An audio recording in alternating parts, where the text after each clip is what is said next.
If you ever find yourself stuck on a dungeon or side quest and can't figure out what to do to actually clear that quest, you're not alone, my friend.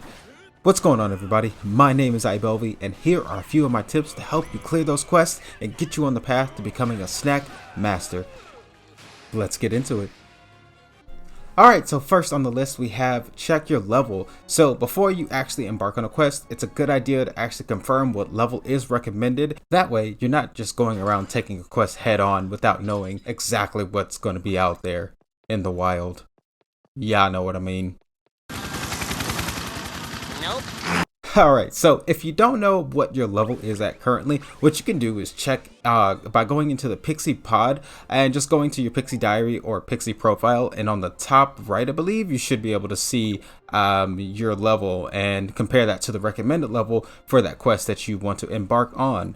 So if you're close to the recommended level, or you actually want to be just a little bit above that to make it a lot easier for you, one thing you can do is boost your experience by using a lucky star. Those items can actually increase the meter that you use for experience to make it just a lot easier, a lot faster to reach the next level, which is great. If you don't have any, what you can do, what I recommend you do, is visit a hero mart. Or you can quickly get some in the weapon shop. So I do have another video explaining some of those shops and where you can get certain items from, so feel free to check that out for more. Alright, so next on the list we have boosting your character traits. So inside of your Pixie pod, you have an app called Pixie Profile. With this, you can actually view the character's traits and slowly increase one of the 6 traits by using life points, which can be earned by leveling up during a quest. You'll be able to upgrade each of your traits to the next level, and each level of each trait gives you a boost in some stat like wind resistance or magic plus 20.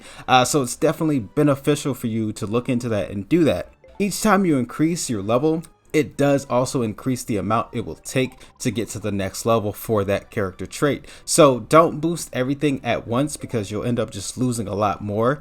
So it's a good idea to make sure you boost each one individually. Now, if you notice on the screen, there are actually 7 traits.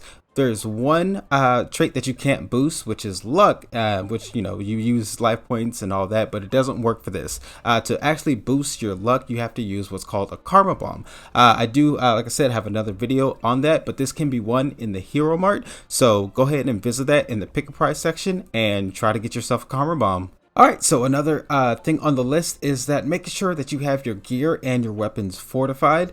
If you're not sure which gear and what weapon to actually fortify, because there's so much that you have to do, what you can do, and something that I suggest and something that I actually do, is before I embark on a quest, I actually use the auto equip feature to do the gear and the weapons. And then from there, I find out which items are actually equipped to me, and I see if those items can be fortified, and if they can be, that's great. I can go ahead and just raise the status of that weapon real quick before I actually take on a quest. That way, some of these monsters and bosses will be a little bit easier after fortifying, 1 or 2 weapons. So yeah. Alrighty, last on the list, and it actually goes hand in hand with the previous one regarding fortifying your gear and weapons, and that's to go back on a previous quest. This is actually good to do as it can help you slowly increase your level to the next level for your character, but also you can get materials and things like that to help with the fortification, also with fabricating your gear.